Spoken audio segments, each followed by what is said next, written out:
काल देशाचे माजी पंतप्रधान डॉक्टर मनमोहन सिंग यांचं दुःखद निधन झालं. त्यांची प्रकृती खालावल्यामुळे दिल्लीमधील एम्स रुग्णालयात त्यांना दाखल करण्यात आलं होतं. परंतु रात्री 9:50 ला त्यांनी जगाचा निरोप घेतला.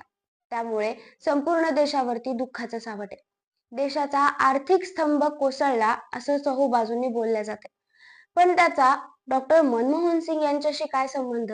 मनमोहन सिंगांना आर्थिक स्तंभ का संबोधले जाते?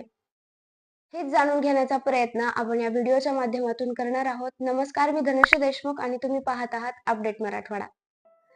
सन 1971 हा तो काळ होता जेव्हा डॉक्टर मनमोहन सिंग केंद्र सरकारच्या वाणिज्य मंत्रालयात आर्थिक सल्लागार म्हणून रुजू झाले होते.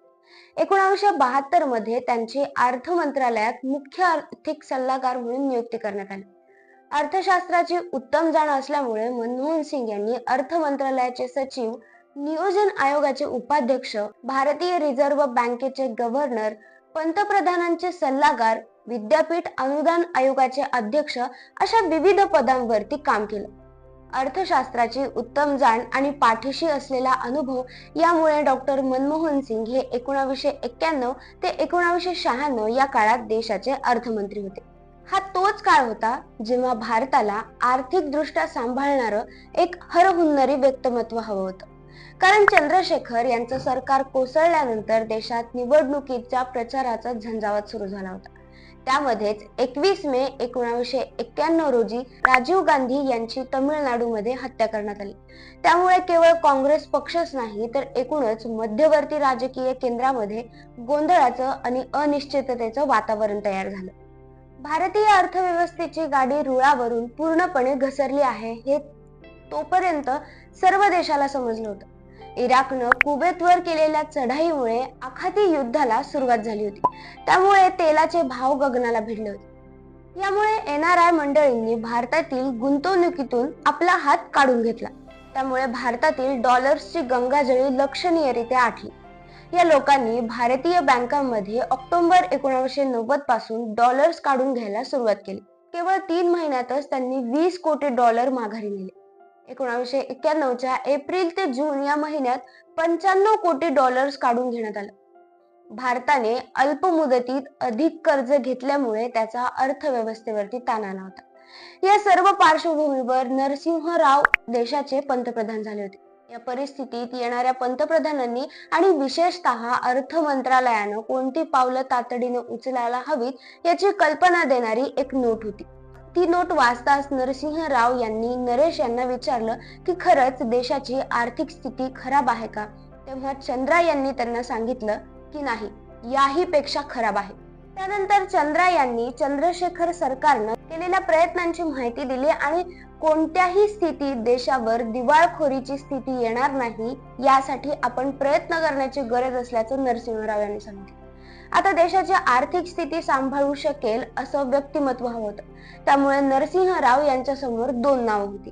एक म्हणजे डॉक्टर IG पटेल आणि दुसरं म्हणजे डॉक्टर मनमोहन सिंग.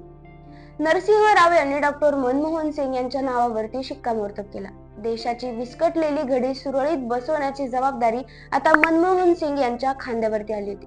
त्यामुळे पदभार सोपवल्यानंतरच त्यांनी लगेच देशाची जी काही स्थिती होती ती जगासमोर आणली. डॉक्टर सिंग, पंतप्रधान नरसिंह राव, रिझर्व्ह बँक यांनी अनेक महत्वाचे निर्णय घेतले. 1 जुलै रोजी डॉलर, येन, पौंड, येन, मार्क, फ्रँक यांच्या तुलनेत रुपयांची किंमत 7% कमी करण्यात आली. त्यानंतर 3 जुलै रोजी 11% ती कमी करण्यात आली. आयात करत असलेल्या वस्तूंचं बिल देण्यासाठी सरकारला परकीय चलनांची मोठी गरज होती. त्या आधीच्या चंद्रशेखर सरकारनं 16 मे रोजी 20 मेट्रिक टन सोनं युनायटेड बँक ऑफ स्वित्झर्लंडकडे सोपवलं होतं. नरसिंहराव यांच्या सरकारनं 4, 7, 11 आणि 18 जुलै अशा 4 दिवसांमध्ये 46.91 टन सोनं बँक ऑफ इंग्लंडकडे सोपवण्याचा निर्णय घेतला. यामुळे 16 मे रोजी 20 कोटी डॉलर्स आणि पुढच्या 4 खेपांमध्ये 40 कोटी डॉलर्स उपलब्ध झाले. मनमोहन सिंग यांनी जेव्हा आपलं पहिलं बजेट मांडलं तेव्हा त्यामध्ये युरिया आणि इंधनची दरवाढ सुचवली होती. त्यामुळे साहजिकच यावरती टीका होणार होती. त्यामुळे यासाठी अनेक प्रयत्न केल्यानंतर काँग्रेस संसदीय मंडळ आणि सरकार यांच्यामध्ये चर्चेद्वारे तोडगा काढून पुढची वाटचाल सुरू करण्यात आली. एवढ्या नाजूक परिस्थितीत न डगमगता अत्यंत शांत आणि संयमी वृत्तीनं काम करून देशाची आर्थिक स्थिती सांभाळणारे ते एकमेव व्यक्तिमत्व होते. त्यामुळे त्यांना देशाचा आर्थिक स्तंभ असे संबोधले जाते. आपल्या निवृत्तीनंतर जेव्हा जेव्हा देशाची आर्थिक घडी विस्कटताना दिसून आली, तेव्हा तेव्हा त्यांनी पंतप्रधानांना योग्य तोच सल्ला दिलेला आहे. त्यामुळे केंद्रीय अर्थमंत्री म्हणून त्यांनी केलेल्या कामाचा ठसा आजही कायम आहे. तुम्हाला याबाबत काय वाटतं हे आम्हाला कमेंट बॉक्समध्ये सांगायला विसरू नका. तुम्हाला जर व्हिडिओ आवडला तर व्हिडिओला लाईक करा, शेअर करा आणि आमच्या चॅनलला सबस्क्राईब करा.